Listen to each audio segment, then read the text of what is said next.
Now guys, certifications are very important in finance. It could be CA, it could be CFA, it could be international certifications or Indian certifications. But certifications alone will not help you. आपको साथ में masters करनी ही पड़ेगी. You have to complete the masters. Means there is a combo certifications plus the masters. And again I am repeating myself guys. I am not going to tell you कि एक हफ्ते में, एक महीने में, 3 महीने में you will be sitting in a equity research analyst position and उसमें you will be killing it. ऐसा नहीं होगा. It will take years and years of hard work, but I am going to show you the pathway guys. If you execute this pathway you need not to find the jobs will start chasing you. सबसे पहले आता है India में certifications के लिए CA is the king. If you are a CA guys, आप equity में easily जा सकते हो. It's very easy to get into equities for CA. हाँ, CA वालों ने इन्वेस्टमेंट बैंकिंग के बारे में बहुत कम पढ़ा होता है, just matter of 1 or 2 subjects बस. अब यहाँ पे क्या आता है, CA वालों को they need some brushing up, some practical skills as well. Means it's a combination of 3 things: certifications, next would be the masters, and the third would be the practical skills. ये 3 चीज़ों का combination अगर आपने कर लिया, it will be easy for you to enter into investment banking. Now industry में हो क्या रहा है, what presently is happening guys, people are completing their CFA, it's very good thing, but CFA वालों को ये पता है, those who are already CFA in this class as well, that companies are not hiring them as such जैसे पहले होता था.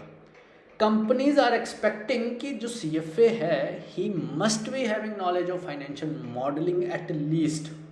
Financial modeling तो आनी ही चाहिए, it's a must for a CFA. इसके अलावा there would be other skills that they are expecting. अब CFA के कैरिकुलम में अभी रिसेंटली पाइथन भी ऐड किया उन्होंने, because now CFA curriculum they are expecting कि डेटा साइंस तो आनी ही चाहिए, पाइथन, SQL, ये सारी चीज़ें तो आनी ही चाहिए, visual basics, right. Now again that's why I told you, certifications के साथ मास्टर्स एंड मास्टर्स के साथ प्रैक्टिकल स्किल्स, 3 का ट्राइयो बोल लो. It's very important. There is no way out for this. अब CA में एक दिक्कत है, CA में पास करना इट्स वेरी डिफिकल्ट एग्जाम. अब CA के भाई आ गए, मीन्स ACCA, CPA, FRM, CIMA. Now coming to this guys, these are international exam जिसमें हम अभी आने वाले हैं सब में एक एक करके.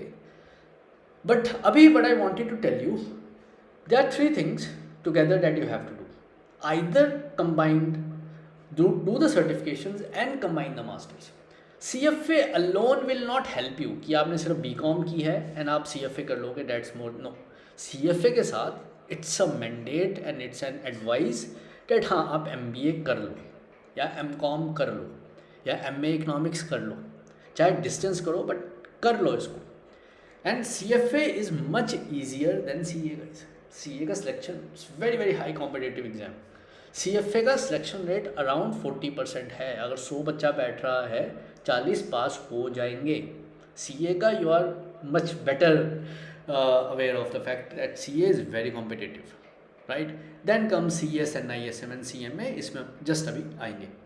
Now this is step number 1. You need good certifications guys. But certifications alone will not help you. It's again a hard fact, a truth. आपको मास्टर्स कंबाइन करने पड़ेगी इन सर्टिफिकेशंस के साथ. अगर CA अकेला हो ठीक है, acceptable and people do respect CAs, पर CA के साथ अगर MCom लिखा हो, CS लिखा हो, MA इकोनॉमिक्स लिखा हो, MBA लिखा हो, ज़्यादा डिग्रीज हों तो अच्छा लगता है. Means when you start your own form, वहाँ इतना कुछ लिखा होगा तो people are more impressed, even you are aware of the fact, right. So guys the thing is that, और अगर आपने CA कर लिए तो CFA level 1 and level 2 are just overlapping. Level 1 तो जस्ट आपने पेपर भरना और देना है. It's syllabus is so overlappingly same guys. So the thing is that ये सारे के सारे जो एग्जाम्स हैं, they are just the syllabus is quite overlapping with each other, right.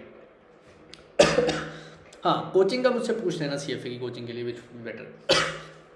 ना वाइज मास्टर्स में क्या किया जाए. MBA Tier 3 कॉलेज से है, नो वरीज, MBA तो है, अब साथ में CFA कर लूँ, it will also solve the same purpose. हमने कौन सा इन्वेस्टमेंट बैंकिंग में 50 करोड़ के पैकेज में, 10 करोड़ के पैकेज में जाना है? हमें तो एंट्री चाहिए ना। एक बार एंट्री मिल गई, फाइन, आप ग्रो कर जाओगे। हाँ, अगर Tier 1 से MBA है देन CFA की भी ज़रूरत नहीं है। If I tell you, there is no need of CFA as well. So if you ask me, just give me a moment. MBA अगर Tier 1 से है, you don't need any certifications, but yes certification will help definitely. It really overweights your resume as compared to other candidates. So Tier 1 MBA always advisable. तरीका क्या है? Cat का exam है, NMAT का exam है, TISS का exam होता है, FMS का मुझे पता नहीं एग्ज़ाम अलग है कि नहीं है, बट हमारे टाइम में तो शायद अलग था। FMS का एग्ज़ाम है, कैट के थ्रू भी होता है। तो फीस डेफिनेटली MBA की ज़्यादा रहेगी। अभी सुनते जाओगे इस IIM से करते हो, IIM की फ़ीस 20 से 25 लाख के आसपास। अब तो आई थिंक IIM अहमदाबाद की 27 लाख टच हो गई है, राइट। कैट की तैयारी को 1 साल लग जाता है, और अगर इंग्लिश स्ट्रॉन्ग है, मैथ स्ट्रॉन्ग है, तभी कैट का पेपर देने का फ़ायदा है। अगर इंग्लिश वीक है और मैथमेटिक्स वीक है तो कैट का एग्ज़ाम देने में थोड़ी सी दिक्कत आती है। आई am not saying it's not doable, it is doable, hard work थोड़ा ज़्यादा करना पड़ेगा। कैट के एग्ज़ाम में 30 क्वेश्चन आते हैं, 30 question DI, 30 question math, 30 question English. DI math मतलब quants and DI, I believe इतने आते हैं। इसमें से अगर आपने 10 क्वेश्चन पर सेक्शन ठीक कर दिए, यू आर एट 99 परसेंटाइल, आप कहीं ना कहीं लैंड कर जाओगे। अगर आपके पास कोई कोटा है, आप 5 से 6 क्वेश्चन करके आओगे, you are good to go. आपको 30 के 30 क्वेश्चन नहीं करने होते, द परसेंटेज इसमें परसेंटाइल होता है, राइट। तो पेपर टफ आ गया तो आपने 6 क्वेश्चन पर सेक्शन में कर दिए, because question are very difficult, लेकिन इतने में आपकी सिलेक्शन हो जाती है। FMS की फ़ीस बहुत ही ज़्यादा कम है, 2 लाख रुपए फ़ीस है।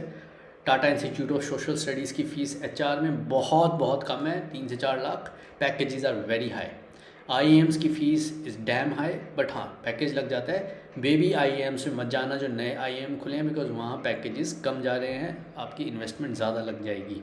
फ्यूचर में MBA का क्या स्कोप है? ऐसी गाइज, अगर MBA Tier 1 से है तो अगले 5 से 10 साल तो स्कोप है, बिकॉज अगर AI भी आएगा तो AI को एग्जीक्यूट करने के लिए मैनेजमेंट टीम तो चाहिए ही चाहिए। सो अभी 5 से 10 साल तो MBA is not going anywhere. तभी फीस बढ़ रही है क्योंकि MBA के कैरिकुलम में AI उन्होंने पढ़ाना शुरू कर दिया है। हाँ, this was for the fresher जो कॉलेज में हैं। अभी क्या करना है सर, या अभी जस्ट पास आउट हुए हैं, तो सर MBA कैट का पेपर दिया जा सकता है। कैट को पेपर देने से पहले एक बार पेपर का खुद सॉल्व करके देख लो, कितने पानी में हो आपको पता लग जाएगा, and then start preparing for CAT, right. चलो कैट नहीं है सर, बहुत मुश्किल है, कैसे होगा? Definitely CAT is a tough exam, लेकिन अगर आपने थोड़ा Tier 2 लेवल कॉलेज में जाना है, TISS is a good college, Mumbai में है, फ़ीस भी बहुत कम है। FMS दिल्ली में है, फ़ीस भी बहुत कम है, पेपर भी आसान आता है। या NIMS है, डेट इज़ ऑल्सो गुड, उसमें चले जाओ। They are few colleges, IITs are also good for MBAs। Tier 2 अच्छा है, वहाँ से MBA हो जाएगा, साथ बाय साथ CFA करते जाना। It's a good approach for everything, for getting into investment banking. Just a minute guys, मैं क्वेश्चंस देख लूँ तब तक। If you have any doubts you can ask. Online MBA with job sir, हाँ I am just letting you know guys. हाँ, ZAT, I forgot the ZAT, Xavier institute के लिए है वो, dates also good. FMS is under CAT, I am sorry for that. या CFA 5th most difficult exam in the world. Aditya, difficult exam है, but is it that difficult as IAS? It is that difficult as CA? I am comparing with that, right. Selection rate is very high in CFA guys as compare to IAS exam, जहाँ selection rate 0.1% है। 40% और 0.1% में it's a huge difference, right. CFA, I think CFA material, CFA is a good thing to do guys, because हाँ सीखने को बहुत मिलता है। The curriculum is so damn beautiful, आपको करिकुलम से प्यार हो जाएगा। जो पढ़ाएंगे ना, अगर आप CFA नहीं भी बने, you will learn a lot. So it's not a bad investment as such. BTech in computer science plus CFA level 1 financial modeling, good. Sanat, nice. Just a minute guys. Now CA, CFA, these are the certifications which are required along with the MBA, right. if you have work experience, definitely executive MBA is also fine. देखो अगर आपने certification कर ली है, it could B ACCA, it could B CFA, ACCA के बाद आपको entry job मिल जाएगी अच्छे से, आप जॉब करो, work for 2 or 3 years and then go for executive MBA. Wonderful experience, you will learn a lot और आपकी ग्रोथ बहुत अच्छी होगी. And no need to go for 2 years MBA programme, because 2 साल आप यहाँ जाओगे, इसके लिए 1 साल की तैयारी लगेगी. It will take 3 years, right? Maybe 3.5 years, sometimes 4 years as well. Instead, you do the certifications, right? अगर आप कॉलेज में हो या कॉलेज जस्ट पास आउट किया है, do the certifications, complete it, और साइड बाय साइड डिस्टेंस में कोई MCOM कर लो या कोई इकोनॉमिक्स कर लो या डू सम डिस्टेंस मास्टर्स. जैसे ही आपका ये सर्टिफिकेशन वाला चैप्टर क्लोज होता है and you get selected, work for 2 or 3 years. 3 years work experience is more than sufficient to get into any executive MBA in any top notch college of India. किसी भी top notch college में MBA करने के लिए it could B IIMs, top IIMs, it could be the colleges like TIS as well, it could be colleges like FMS as well, IAFT, Indian Institute of Foreign Studies. ये यहाँ पे it's very good. They give weekend classes, they give evening classes as well, and they have online, now they have started the online MBAs as well. तो जिनका work experience है, again executive MBA is equally good as this MBA. ऐसा नहीं है कि इसमें कम पढ़ाते हैं, ऐसा नहीं है कि इसकी वैल्यू कम होती है. सी गाइस, पढ़ाएंगे भी उतना या रिगर ज़्यादा होगा. जो यहाँ पे 2 साल में आराम से चिल मार के आप पढ़ोगे, घूमोगे दोस्तों के साथ, यहाँ पे वो सारा का सारा 1 साल में पढ़ाया जाएगा आपको. सो रिगर थोड़ा ज़्यादा रहता है, सेमेस्टर्स या ट्राई सेमेस्टर होता है, but it is equally valuable and specially job की ग्रोथ के लिए दैट्स गुड. तो आरुषि वाज आस्किंग, अगर ACCA कंप्लीट हो गया तो ACCA कंप्लीट करने के बाद join a job and then easily थोड़ा रिलैक्स कर लो and then go for executive MBA, right. Now along with that MA economics और MCOM is also good. Now coming to government job वाले जिसने मुझसे क्वेश्चन पूछा था, ISB is very good, but ISB is the costliest amongst all. 40 lakh 30+ lakhs for MBA. इतने में तो foreign में जाके कर लो, तभी मैंने ISB का नाम नहीं लिया, राइट. 40 लाख में तो आप, एक और मैं आपको बात बता दूँ, those people who really want to move out of the country, यार बहुत इंडिया हो गया, कैट का पेपर मत दो. कैट का पेपर बहुत डिफ़िकल्ट है एज़ कम्पेयर टू GMAT. वो लोग GMAT का पेपर दो और यहाँ से बाहर निकलो. GMAT का पेपर क्वार्टरली होता है, पहली बात, जब मन किया तब दो. कैट का पेपर साल में 1 बार होगा. अगर उस दिन पेपर वाले दिन पेट खराब हो गया, टेंशन आ गई कुछ, तो पेपर ख़राब. GMAT का पेपर जब मन किया तब दो, राइट. पेपर कॉस्टली है बट उसके मार्क्स आई बिलीव 5 साल तक वैलिड रहते हैं. It's for 5 years, right.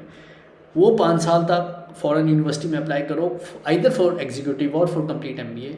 40 lakh India में ISB में देने से अच्छा वहाँ निकल लो. That is a much better opportunity. And इसके साथ साथ अगर आपने पहले CFA कर लिया है या आपने ACCA कर लिया है या आप Tier 3 level 3 स्टूडेंट हो, level 2 स्टूडेंट हो, even then you can go for GMAT. Better option, easy option. CAT के पेपर से बहुत आसान होता है GMAT का, मैथ्स बहुत आसान आता है GMAT में, राइट. ना गवर्नमेंट जॉब वाले में आते हैं. See guys, there is a second type of people जिनको इंडिया में रहना है, एक सुकून वाला जीवन चाहिए, ज़्यादा भाग दौड़ नहीं चाहिए. तो उनके लिए सबसे बेस्ट क्या है, ग्रेजुएशन कंप्लीट हुई, मास्टर्स में admission low. Masters could be MA economics, could be MCOM, और साइड बाय साइड अपनी सर्टिफिकेशंस देते रहो. कोई प्रेशर नहीं है. सर्टिफिकेशन की जब तैयारी हो, इंटरनेशनल सर्टिफिकेशंस की या इंडियन सर्टिफिकेशन की, तब पेपर दो. मास्टर्स तो आपकी घर से चली रही, it could be distance, it could be from college. जैसे ही आपकी मास्टर्स कंप्लीट होती है, बिकॉज मास्टर्स का सिलेबस, सर्टिफिकेशन का सिलेबस सेम ही रहेगा, go for UGC NET exam. UGC NET का एग्ज़ाम दो और PhD में you will get scholarship up to 70,000, ranging from 30,000 to 70,000. 30 से 70,000 की आपकी घर बैठे बैठे PhD करते करते you will get a stipend and आराम से बैठ के आप वहाँ से PhD करो. एक और एडवाइस मैं देता हूँ, अगर आप UGC नेट क्वालिफाई करते हो एंड आप PhD करने के लिए जाते हो उड़ीसा में हर गर्ल चाइल्ड को स्टाइफन लगता है, रिगार्डलेस कि उसका UGC नेट का पेपर में JRF निकला है या नहीं. उड़ीसा एक ऐसा स्टेट है जहाँ पे all the girl child they get stipend, monthly stipend from the side of government itself, regardless whatsoever study they are doing. कोई भी पढ़ाई कर रहे हैं वहाँ पे लगता ही है। गुड, सारी जगह ऐसा नहीं है, पर उड़ीसा में ही है। आप ऐसा कर सकते हो, यूजीसी नेट करो, पीएचडी में एडमिशन लो, धीरे धीरे चलो। पीएचडी के साथ साथ आप सीएफए कर लेना, कोई भी सर्टिफिकेशन कर लेना या सारी कर लेना। Eventually it's a longer path, but it's a slow path. Stress नहीं है, जॉब भी है, पैसे भी चले हैं। जैसे ही आपकी पीएचडी कंप्लीट हो जाती है, you can be a good scholar as well, like this guy, right? He was a BTech, he did MBA, and then he did PhD, and eventually he is teaching in American university, and he was governor of Indian Central Bank as well, RBI. So what I wanted to say, he took the longer path. Longer path में benefit क्या रहता है? You become more wiser, wiser than other. आपको ज़्यादा knowledge होगी, practical knowledge, because आपको भाग के नौकरी नहीं पकड़नी है, आपको स्किल लेना है। And once you will have the skill, you have the good knowledge, you will end up in any investment bank. अब guys just let me know, this was a guy who predicted 2008 crisis, जिन्होंने predict कर लिया था। He was a guy who was governor of a central bank of a country. Just imagine, do you think कि अगर ये चाहें आज JP Morgan में जॉब करना है, किसी मॉर्गन स्टैनली में, any big company, will they deny? This is what I wanted to say. क्या जॉब की इनको ज़रूरत है कि jobs will come chasing him? Now he is a professor in American university by his own will, अपनी मर्जी से। वो भी जब मन करेंगे छोड़ देंगे। This is what I wanted to say, once you have chosen the longer path, the chances of landing in a job, or I would just, job is a very normal thing, that is a good career. This is what I wanted to say initially, कि आपको एक career चाहिए या job चाहिए? Job चाहिए, do the certifications, do MBA and get into a job. But if you really want to have a good career guys, choose a longer path, right? certifications को slow कर लो, एक certification, दूसरी, तीसरी, जब जब तैयारी हो, साइड बाय साइड मास्टर्स करते रहो, go for PhD, and along the way, now coming to along the way, क्या सीखना रहेगा हमें? See, CFA में, CFA is a good course guys, trust me, बहुत ही अच्छा ड्राफ्टेड कोर्स है। CFA इसलिए मत करो बिकॉज CFA सर्टिफिकेशन ही मिलेगी, क्योंकि देखो CFA के भी मैं आपको कोचिंग बता दूँगा कहाँ से लेनी है। CFA की कोचिंग भी दो तरह की है, जल्दी वाली, स्लो वाली। जल्दी वाली है आपके 3 महीने में सिलेबस ख़त्म, 30 चौथे महीने में क्वेश्चन पेपर करो सॉल्व, सैम्पल पेपर, और उनकी वेबसाइट में जाके जितने भी MCQs हैं सॉल्व कर लो, and in 4 month good to go for the exam and you will clear the exam. This is I would say mentors life, mentors जिंदगी। This is one more life, the person who is spending 8 months in preparing the CFA in a longer way, अच्छे से पढ़ के, right, and then he gives the exam. The thing is that over here, this guy will be having more knowledge, right? Eventually तो आपको नौकरी करनी है ना बैठ के, you have to apply the knowledge, right? Not just for the sake of a certification. अब हमने 2 चीज़ें कंप्लीट की। One are the certifications. हम इन certifications को अभी आगे करने वाले हैं, एक बार थोड़ा डिटेल में, just giving an idea रास्ता कैसे रहेगा। Start working on the communication part, अपनी भाषा तो सीखो एक, any language, at least you are able to communicate what you are thinking, right? Next should be the certifications. Do the certifications of your own choice, जो आपको अच्छी लगे, and then go for the masters, or you can combine all the things. Masters में भी you can go up to PhD के साथ आपको stipend लग जाएगा। And see guys, investment banking में स्ट्रेस बहुत रहता है, let me repeat my self, investment banking में पैसा इसलिए ज़्यादा है, स्ट्रेस भी ज़्यादा है, राइट? और you can go for a college professorship. साल में एक बार 2 सेमेस्टर्स होंगे कॉलेज में, 2 सेमेस्टर्स मीन 2 सेमेस्टर ब्रेक्स, तो 2 महीने छुट्टी, उसके बाद 2 बार एग्जाम्स, तो 2 महीने और छुट्टी, तो 4 महीने तो छुट्टी है। उसके अलावा 8 months, एंड अभी कॉलेज कैडरशिप में जो सैलरीज हैं this around 1.5 lakh, up to 1 lakh तो है ही है। तो 1 लाख रुपये महीना, 4 महीने छुट्टी, और वो भी 10 से 4 जॉब, और फाइनेंस की कंप्लीट नॉलेज जिसमें आपका PhD भी है, you have the certification as well, any time you can move into any investment bank. तो आप कभी इन्वेस्टमेंट बैंक में चले गए, कभी कॉलेज में आके पढ़ा लिया, थक गया, तो फिर वहाँ चले गए, फिर आगे, like that you can move, right? Because at the end it should be good quality life as well. Getting the point? Now practical skills which will be required, that is mutual fund analysis, not just the theoretical thing. You should be applying, and you should be able to shortlist good mutual funds at least. तो mutual fund analysis को आराम से 3 से 4 महीने रख के चलो, right. Basics of stock market आपको सब आना चाहिए, how to do intraday, stop loss and all those basics of stock market, trades कैसे चल रहे हैं, all those thing you should be aware, right. Then comes a big elephant, equity research. Equity research में सब कुछ आता है, financial statement analysis, fundamental analysis, technical analysis, sectoral analysis, जो मैंने लिखा है, FRA, फंडामेंटल्स, टेक्निकल्स, ये सारा का सारा इक्विटी रिसर्च का ही पार्ट है. तो फंडामेंटल्स को you think that 2 months, it will take 2 months for this, 2 to 3 months again 2 to 3 months for technicals. Economic analysis will take some time, 3 to 4 months. But again, these all things are very important. Economics is not only about, guys, reading, it's about how to apply practically. आप economic parameters को पढ़ सको, economic charts को पढ़ सको. जैसे stock market के technical charts होते हैं, वैसे इकोनॉमिक्स के भी टेक्निकल चार्ट्स होते हैं. You should be able to analyse the data, economic data, right. And then comes derivatives, future and options. Not just put and call, not just the open ended trades. You should be able to draft your own strategies. ये नहीं कि sensible में गए strangle लगा दिया, straddle लगा दिया. No, आप खुद की स्ट्रेटजीज बना पाओ, combination of all puts and calls and all those things, that is really required. And definitely it's going to take 6 to 8 months for this, अच्छे से प्रैक्टिस करके. And financial modelling, again financial model सिर्फ ये नहीं कि financial statement अगले 10 साल की प्रिडिक्ट कर ली या डिस्काउंटेड कैश फ्लो बना दिया. नॉट ओनली दैट, गाइज, आपको वहाँ पे merger acquisitions, leverage buy out, real estate, all the financial, इन सब के मॉडल्स आने ही चाहिए. मीन्स फाइनेंशियल मॉडलिंग भी बहुत diversified, it's a stream itself, इसमें खुद एक करियर बन सकता है. तो डेफिनेटली अगर मैं बोलूँ तो it will take 8 months for this. Now guys, हमें कैसे चलना है सर, कैसे हम आगे how we should proceed in this. Certifications should be combined. तभी बोल रहा हूँ, या तो आप सर्टिफिकेशन जल्दी कर लो, टेंशन ख़त्म. Then go for work for some time, job करो, and then go for executive MBA.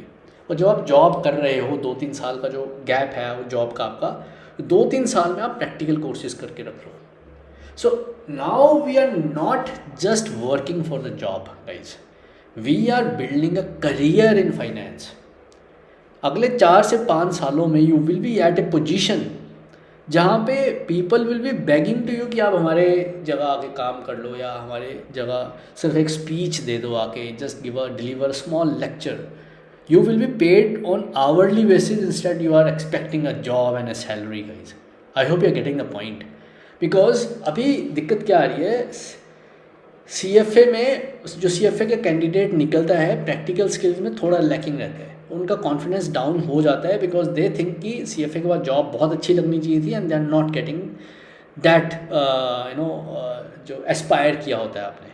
सो उनके लिए बेस्ट एडवाइस ये रहती है, स्टार्ट स्पेंडिंग. अभी मैं टाइम टेबल में बात करूँगा, how to make a good timetable for this. But अगर CFA के साथ एक मास्टर्स है कहीं की भी, और साथ में प्रैक्टिकल स्किल्स कंबाइंड हैं, definitely guys that guy will kill it. And अगर अच्छे कॉलेज की MBA भी लग जाती है, then there is no coming back. So this is a complete package, guys. This is how you should all be going, right.